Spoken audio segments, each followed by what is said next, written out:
In today's video, I'm going to teach you how to weld an Affinity Designer. When people say weld in a text design, they usually mean getting the letters to connect smoothly so the word looks like one continuous shape. This is especially helpful for script fonts or designs you plan to print or cut because connected letters are cleaner and more professional.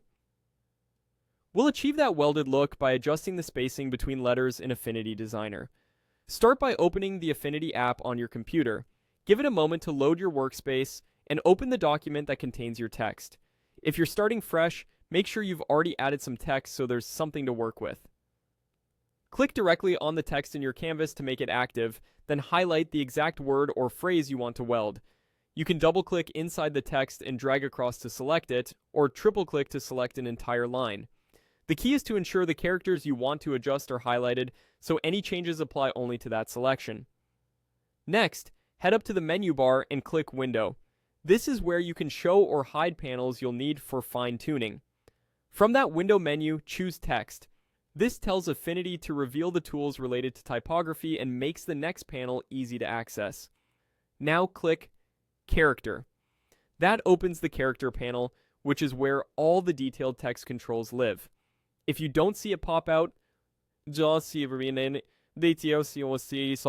for it docked along the side of your workspace.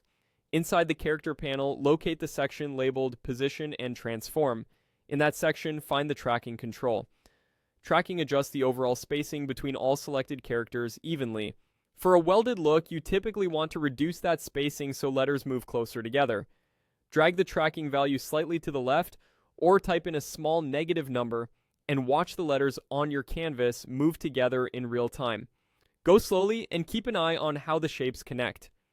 You're aiming for gentle, intentional overlaps, especially on flowing script strokes, without crushing the counters or causing awkward collisions.